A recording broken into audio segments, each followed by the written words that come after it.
आगे हम देखते हैं कि संस्कृत में शब्द रूप कौन से होते हैं और धातु रूप कौन से होते हैं।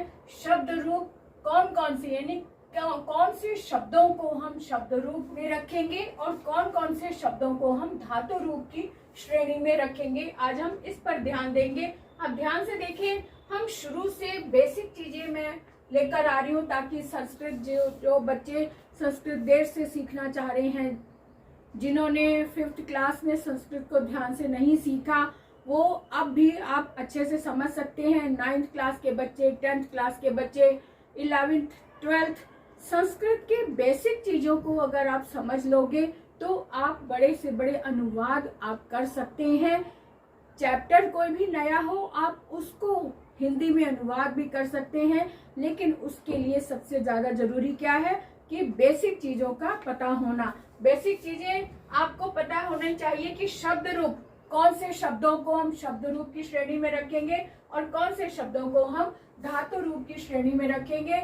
यहाँ मैंने एक चार्ट लिख दिया है। शब्द रूप संज्ञाएं भी होती हैं और शब्द रूप सर्वनाम भी होते हैं। ये आप अच्छे से समझ लो कि संज्ञाएं जैसे राम, बालक, वधु, साधु, मधु, रमा, कीर्ति, निधि, वस्तु, मात्र, यानी कि ये वाले शब्द जो संज्ञाएं हैं, संज्ञाओं के अंतर्गत में आते हैं, यानी कि जो नाम है, जो नाम की श्रेणी में आते हैं, उनको भी हम शब्द रूपों में रखते हैं, यानी कि उनके रूप शब्द रूप की श्रेणी में, यानी कि विभक्तियों में चलते हैं। और जो सर्वनाम होते हैं जैसे अस्मत्, युष्मद्, यत्, तत्, किम, इदम आदि, ये सर्वनाम है, इनको भी हम शब्द रूप की श्रेणी में रखते हैं, यानी कि सर्वनाम के रूप भी विभक्तियों की श्रेणी में आते हैं, विभक्तियों के अनुसार लिखे जाते हैं, और संज्ञाओं के रूप भी विभक्तियों के अनुसार लिखे जाते हैं। अब ध्यान रखना है कि शब्द रूप जो संज्ञाएं हैं इसमें संबोधन भी होता है, लेकिन सर्वनाम में संबोधन नहीं होता। अब आगे देखते हैं कि धातु रूप को कौन सी श्रेणी में रखा जाए।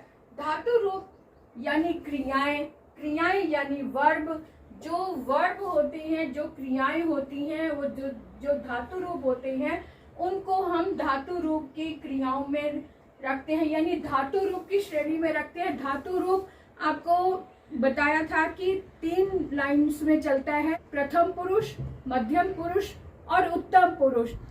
यहाँ पर भू धातु के रूप लिखे हैं। धातु रूप 3 पंक्तियों में होते हैं, जैसा कि मैंने बताया, प्रथम पुरुष, मध्यम पुरुष और उत्तम पुरुष की पंक्ति में इनके रूप लिखे होते हैं। एक वचन, द्विवचन, बहुवचन। इनके रूप इस तरह से हैं। प्रथम पुरुष में भवति, भवतः, भवन्ति और मध्यम पुरुष में भवसि, भवतः, भवत्।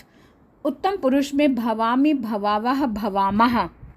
इस प्रकार के होते हैं धातु रूप। एक वचन, द्विवचन, बहुवचन, 3 वचन तो होते ही हैं। 3 पुरुष वाली श्रेणी में जो रूप रखे जाते हैं, 3 पुरुष वाली श्रेणी में जो रूप रखे जाते हैं, उन्हें हम धातु रूप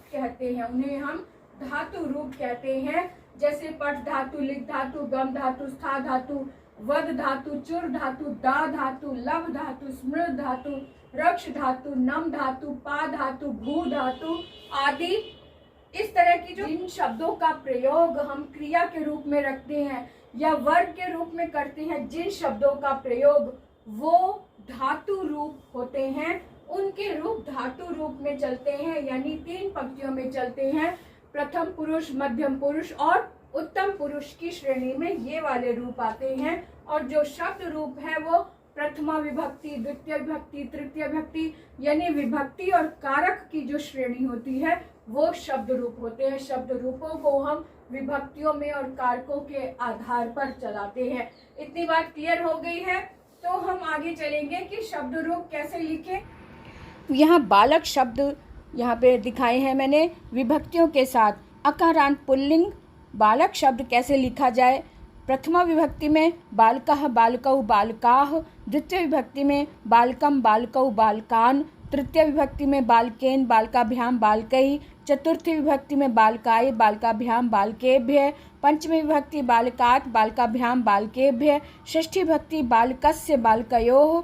बालका नाम सप्तमी विभक्ति में बालके, बालकयोः, बालकेषु और संबोधन यहाँ पर है। संबोधन कारक सिर्फ संज्ञा वाले शब्दों में ही होता है।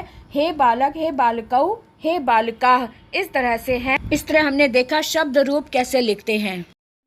इन पर भी अब हम ध्यान देंगे, तो आप बने रहिए। शुरू से शुरू तक हम संस्कृत सीखेंगे। अगर आपके मन में भी कोई डाउट है तो आप कमेंट बॉक्स में लिखकर जरूर लिखें। मैं आपको उस प्रश्न का उत्तर या आपका डाउट क्लियर जरूर करने की कोशिश करूंगी, मगर आप कमेंट में अपनी क्वेरी जरूर पूछें, तभी आपको उत्तर मिलेगा।